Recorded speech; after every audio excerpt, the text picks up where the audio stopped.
السلام علیکم عزیز طلباء، بروکفیلڈ آن لائن کلاسز میں خوش آمدید۔ آج ہم اپنے پچھلے لیکچر کو کنٹینیو کریں گے۔ سبق نمبر 2، تشکیل پاکستان۔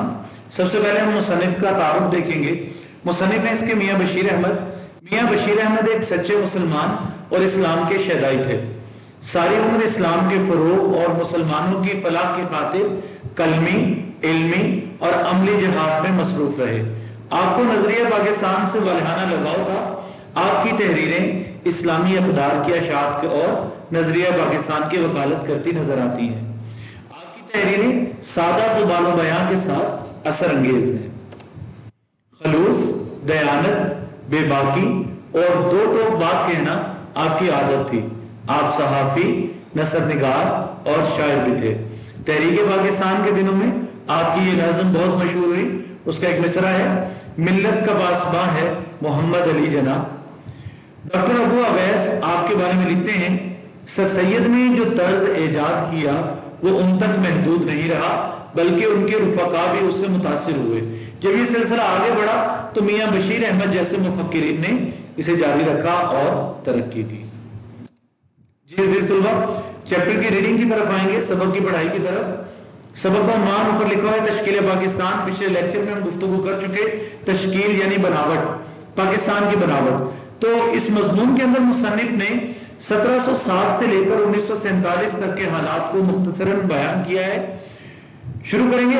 ہندوستان میں اسلامی حکومت اگرچہ کہنے کو اورنگزیب عالمگیر کی وفات 1707 کے 150 سال بعد تک قائم رہی، یعنی 1857 تک مسلمانوں کی حکومت تو رہی، لیکن 1707 کے بعد تو حکومت جو ہے وہ بس نام کی زیادہ حکومت تھی۔ اورنگزیب عالمگیر کے بعد جتنے بھی بادشاہ آئے سب کی طاقت کم ہوتی گئی اور انگریز جو ہے یہاں پر مضبوط ہوتے گئے۔ لیکن دراصل حکومت اور عمرہ دونوں کی طاقت اور سطوت کہتے ہیں روب دبدبہ 18ویں صدی کے وسط تک ختم ہو چکی تھی، یعنی 1750 تک جو یہاں کے بادشاہ تھے ان کی حکمرانی صرف نام کی رہ گئی تھی۔ 19ویں صدی کے شروع میں مسلمانوں کے سیاسی تنزل کی تکمیل ہوئی۔ تنزل مطلب زوال، یعنی مکمل طور پر زوال پذیر ہو گئے۔ چنانچہ 1803 میں انگریز دہلی میں داخل ہوئے۔ 1803 یعنی 1803 کے اندر انگریزوں نے دلی کا کنٹرول بھی سنبھال لیا تھا۔ لیکن اس زمانے میں بعض افراد کے دل میں مذہبی احیا اور معاشرتی اصلاح کا خیال پیدا ہوا۔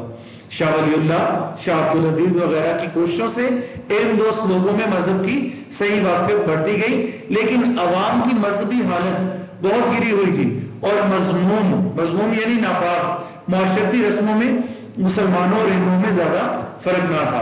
ایک لمبے عرصے سے مسلمان اور ہندو اکٹھے رہ رہے تھے، تو بہت سی ایسی رسومات تھیں جو مسلمانوں نے ہندوؤں کی اپنانا شروع کر دی تھی، جن میں سے ایک جہیز بھی ہے آپ کے سامنے۔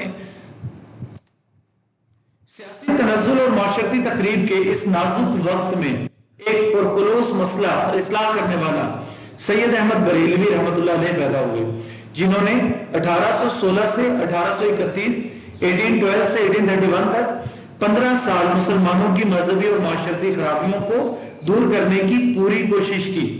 اسی سلسلے میں مذہبی آزادی کے حصول کے لیے انہوں نے 1826 میں سکھوں کے خلاف مذہبی جہاد کی مہم بھی شروع کی۔ یہ اہم MCQ ہے کہ کب سے کب تک، کتنے عرصے تک اور کب جہاد جو ہے انہوں نے شروع کیا، جس کے آخر میں 7000 مجاہدین نے پشاور کے قریب میدان جنگ میں نمایاں کامیابی حاصل کی، اور سید احمد نے ایک نظام حکومت قائم کر کے قبائل کی معاشرتی اصلاح کے احکام نافذ کیے۔ لیکن بعض سرداروں کی غداری سے جو سکھوں کے ساتھ شریک ہو گئے، آخرکار مسلمانوں کو شکست ہوئی اور ان کا رہنما 6 مئی 1831 کو بالاکوٹ میں شہید ہوا۔ اہم MCQ ہے کب شہید ہوئے، کس تاریخ کو اور کس مقام پر شہید ہوئے۔ یعنی مسلمانوں کی مسائی کہتے ہیں کوشش کو، خود مسلمانوں کے ہاتھوں برباد ہوگی۔ یہ بات یاد رکھنے کے قابل ہے کہ سید احمد بریلوی نے بار بار ہندوستان کے مسلمانوں کو دوسری قوموں کے مقابلے میں جمع کیا اور ان کے اصلاحی کام کو ان کے بعض مذہبی جانشینوں نے جاری رکھا۔ سر سید بعض باتوں میں اپنے نام کے ہم خیال تھے، یعنی سر سید کا ذکر آ گیا، بات سید احمد بریلوی سے ہوتی ہوئی سر سید تک آ گئی، تو سر سید اور سید احمد بریلوی یعنی ہم نام تھے اور ہم خیال بھی تھے، ان کے عقیدت مند تھے۔ اس زمانے میں بہار میں مسلمانوں میں فرائضی تحریک تھی جس کا مقصد غریب مسلمانوں کی نہ گفتگو نہ قابل بیان حالت کی اصلاح اور ان کی امداد تھا۔ اب دیکھیں اس میں بہت سے ایسے الفاظ آگے جو کہ ہم نے پچھلے لیکچر میں واضح کر دیے تھے، کیونکہ انہیں پڑھے بغیر ہم آگے نہیں چل سکتے تھے۔ سید احمد بریلوی، سر سید احمد خان، پھر ان کے بعد فرائضی تحریک وغیرہ، یہ ساری چیزیں پچھلے لیکچر میں بیان کر چکے ہیں۔ 1857 میں مسلمانوں کی رہی سے عزت خاک میں مل گئی۔ 1857 میں انگریزی حکومت 100 سال سے ان کی ذلت کے در پہ تھی، یعنی مسلمانوں کے پیچھے پڑی ہوئی تھی، انہیں ذلیل کر رہی تھی۔ بتدریج آہستہ آہستہ مسلمانوں کی زمینیں اور عہدے چھین لیے گئے، اسلامی تعلیم کے ذرائع ختم کر دیے گئے۔ طلبہ اگر آپ کو یاد ہو تو فرسٹ ایئر کا چیپٹر اپنی مددات، تو جب ہم نے اس کو شروع کیا تھا اس کے تعارف میں ہم نے چند باتیں لکھی تھی۔ ہم نے لکھا تھا کہ سر سید جان گئے تھے کہ مسلمان اگر ابھی نہ اٹھے تو پھر انہیں کوئی بھی بیدار کرنے والا نہیں ہوگا۔ انگریزوں نے ان سے تمام چیزیں جو ہے چھین لی تھی، ان کے لیے سوائے مالی چپڑاسی کے علاوہ اور کوئی نوکریاں نہیں تھی۔ ان کے گھروں کی اینٹ سے اینٹ بجا دی گئی، وہ توپوں سے اڑائے گئے، انہیں سولی پر لٹکایا گیا۔ تو یہ سارا سلسلہ مسلمانوں کے پیچھے انگریز ہاتھ دھو کر پڑے ہونے کی وجہ سے تھا۔ اسلامی تعلیم کے ذرائع ختم کر دیے گئے۔ 1837 میں فارسی زبان عدالتوں سے خارج کر دی گئی۔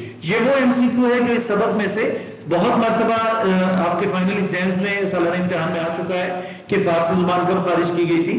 1857 کے بعد ان پر عتاب یعنی غصہ اور دباؤ بڑھتا گیا۔ اس طرح مسلمان پسپا بھی ہوئے یعنی شکست خوردہ بھی ہوئے، اور ان مظالم سے متاثر ہو کر نئی حکومت اور اس کے اداروں سے بیزار ہوتے گئے۔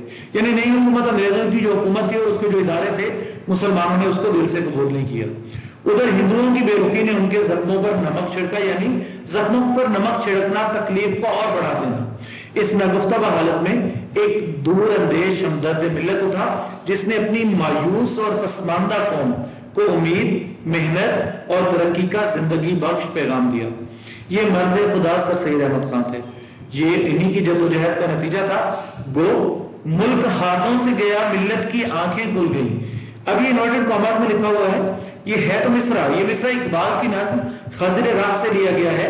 یاد رکھنے کی بات یہ ہے کہ مصرع یا شعر نثر کے اندر واوین میں نہیں لکھا جاتا، مصرے کی یا شعر کی علامت ہوتی ہے، لیکن یہاں پر اس کو واوین کے اندر لکھا گیا تو بیٹا یہ رموز اوقاف کے حوالے سے اہم ہے کہ جب بھی ہم نثر کے اندر کسی دوسرے کلام کو کھپاتے ہیں، وہ چاہے کسی دوسرے کا قول ہو یا کوئی شعر ہو یا کوئی نثر کا ٹکڑا ہو، تو اس کو ہم واوین یعنی انورٹڈ کاماز میں لکھتے ہیں۔ سید نے قدامت پسند یعنی پرانے خیالات رکھنے والے مسلمانوں کو نئے زمانے کی ضروریات سے آگاہ کیا اور ہزار دقتوں یعنی ہزار رکاوٹوں سے ان کو نئے علوم کے حصول اور نئی حکومت کے تعاون پر آمادہ کیا۔ اپنی مذہبی تصانیف اور رسالہ تہذیب الاخلاق کے اجرا سے انہوں نے ثابت کر دکھایا کہ اسلام عقل کے اصولوں پر مبنی ہے۔ رسالہ تہذیب الاخلاق وہی رسالہ ہے جس میں فرسٹ ایئر کا چیپٹر اپنی مددات جس میں سے لیا گیا تھا۔ ان کی تعلیمی مسائل 1877 میں تکمیل کو پہنچی جب علی گڑھ کالج کا افتتاح ہوا جو کم از کم 30 برس تک مسلمانان ہند کا واحد قومی مرکز بنا رہا۔ 1884 میں سر سید نے پنجاب کا دورہ کیا، یہ بھی اہم ایم سی کیو ہے بیٹا، جہاں زندہ دلانے پنجاب کی قدردانی سے ان کو بڑی تقویت پہنچی، طاقت ملی۔ پنجاب کے مسلمان سر سید کی منادی پر یعنی سر سید کے اعلان پر اس طرح دوڑے جس طرح پیاسا پانی پر دوڑتا ہے۔ ایک طرف وہ علی گڑھ سے وابستہ ہوئے، دوسری طرف انہوں نے لاہور میں انجمن حمایت اسلام کا ادارہ قائم کیا۔ 1886 میں سر سید نے آل انڈیا ماؤنٹین ایجوکیشنل کانفرنس کی بنیاد ڈالی جس کے اجلاس ہر سال مختلف مقامات پر منعقد ہو کر مسلمانوں میں ایک نئی زندگی پھونکنے کا باعث ہوئے۔ 1867 میں بنارس کے بعض ہندوؤں کو یہ خیال موقوف پیدا ہوا کہ اردو کو موقوف کر کے یعنی ختم کر کے ملک میں بھاشا یعنی سنسکرت زبان جو ہے وہ رائج کی جائے، لاگو کی جائے۔ اب یہ بنارس کے ہندوؤں کو خیال کیوں پیدا ہوا کہ بنارس جو ہے یہ گڑھ ہے انتہا پسند ہندوؤں کا۔ کہا جاتا ہے کہ بنارس میں دو چیزیں مشہور ہیں، ایک بنارس کے بندر اور ایک بنارس کے مندر۔ سر سید کہتے ہیں یہ پہلا موقع تھا جب مجھے یقین ہوا کہ اب ہندو مسلمانوں کا بطور ایک قوم کے ساتھ چلنا محال ہے اور دونوں قومیں کسی کام میں دل سے شریک نہیں ہو سکیں گی۔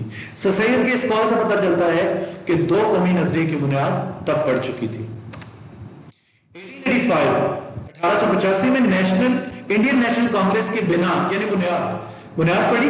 سر سید نے مسلمانوں کو اس میں شرکت کرنے سے روکا کیونکہ ان کی دور اندیشی نے دیکھ لیا تھا کہ اس سے مسلمانوں کو بحیثیت قوم نقصان پہنچے گا۔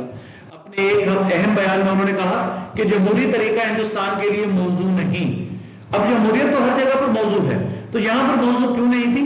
جمہوریت، اقبال کا ایک شعر ہے، جمہوریت ایک طرز حکومت ہے کہ جس میں بندوں کو گنا کرتے ہیں، تولا نہیں کرتے۔ یعنی جمہوریت کے اندر کیا تھا کہ ایک جگہ پر 50 ہندو بیٹھے ہیں اور 10 مسلمان ہیں، اب جب وہاں پر الیکشن کروایا جائے گا تو واضح طور پر ہندوؤں کی اکثریت ہوگی، تو یہ طریقہ کار ہندوستان کے لیے موضوع نہیں تھا۔ یہ امر قابل غور ہے کہ سر سید کے پیش نظر انگریزوں کی خوشنودی نہیں تھی، وہ انگریزوں کی چاپلوسی نہیں کر رہے تھے، انہیں خوش نہیں کر رہے تھے، بلکہ اپنی قوم کی ترقی تھی۔ وہ سر سید انگریزوں کے قریب ہو کر انہیں یہ بات باور کرانا چاہتے تھے کہ مسلمان ان کے خلاف نہیں ہیں۔ وہ جو ان کے دلوں میں غصہ جنگ آزادی کی وجہ سے تھا تو وہ بھی انہوں نے بیان کیا کہ کس وجہ سے تھا کہ مقامی لوگوں کو سیاسی کونسلوں میں شامل نہیں کیا گیا تھا۔ حقیقت یہ ہے کہ وہ پہلے ہندوستانی تھے جنہوں نے اپنی مشہور تصنیف اسباب بغاوت ہند، یہ سر سید کا رسالہ تھا مطبوعہ، لکھ کر حکومت کو توجہ دلائی کہ غدر کا سب سے بڑا سبب یہ تھا کہ ہندوستانیوں کو ملک کی سیاسی کونسلوں میں شامل نہیں کیا گیا، یعنی سیاسی نظام میں، سیاسی اداروں میں مقامی لوگوں کو شامل نہیں کیا گیا۔ پھر 1878 میں جب وہ کونسل کے ممبر نامزد ہوئے تو انہوں نے ملکی اور قومی مفاد پر پے در پے یعنی مسلسل بہت سی ایک پر ایک تقریریں کی۔ 1898 سر سید کی وفات ہے، اہم MCQ ہے، میں جب سر سید نے انتقال کیا تو ان کی قوم اپنے خواب گراں سے جا چکی تھی، یعنی غفلت سے بیدار ہو چکی تھی۔ سر سید کے بعد ان کے رفقا نے اس کام، ان کا شاندار کام جاری رکھا۔ محسن الملک، وقار الملک، حالی، نذیر احمد، ذکا اللہ، شبلی وغیرہ نے تعلیمی، سیاسی اور ادبی خدمات سر انجام دی۔ ان میں سے چند شخصیات جو ہیں ہم اگلے اسباق میں پڑھ لیں گے۔ اگلا سبق نواب محسن الملک کے حوالے سے ہے۔ وقار الملک جو ہے مولوی مشتاق حسین ان کا نام تھا۔ الطاف حسین حالی، ڈپٹی نذیر احمد، 5واں سبق اکبری کی حماقتیں، یہ وہ ہیں۔ ذکا اللہ، شبلی یعنی مولانا شبلی نعمانی وغیرہ نے تعلیمی، سیاسی اور ادبی خدمات سر انجام دی۔ محسن الملک نے علی گڑھ کالج کو ترقی دی۔ وقار الملک ایک سیاسی جماعت کی تشکیل میں معاون ہوئے یعنی مسلم لیگ میں۔ حالی کی مسدس نے ہندوستانی مسلمانوں کی زندگی میں انقلاب کی لہر دوڑا دی۔ شبلی نے اسلامی تاریخ کے آئینے میں انہیں اپنی گزشتہ عظمت دکھا کر ان کے دلوں کو گرما دیا۔ امیر علی نے اپنی انگریزی تصانیف سے مغربی حلقوں میں اسلام کی وقت یعنی اسلام کی اہمیت پیدا کی۔ علی گڑھ تحریک کی وجہ سے قوم میں کئی اور تحریکات شروع ہو گئی۔ اختلافات ضرور رونما ہوئے لیکن ایک حد تک یہ اختلافات نئی زندگی کا نشان تھے۔ سر سید، امیر علی اور دیگر بزرگوں نے اسلام کو مغربی علوم سے اس طرح جا ملایا کہ اسے ایک ترقی یافتہ مذہب ثابت کیا، لیکن اس جدید علم الکلام کے رد عمل کے طور پر بعض اور مذہبی مسائل، مذہبی کوششیں بروئے کار آئیں، استعمال میں لائے گئیں۔ اب جدید علم الکلام کیا تھا کہ سر سید جدید نظریات کے مالک تھے اور ہمارے قدامت پسند علماء جو ہیں ان کی باتوں کو قبول نہیں کر رہے تھے۔ شبلی نے لکھنؤ میں ندوۃ العلماء قائم کیا۔ دیوبند میں علماء نے قدیم طرز کی درسگاہ بنا کر ملک میں قدیم اسلامی علوم کے چراغ روشن کیے۔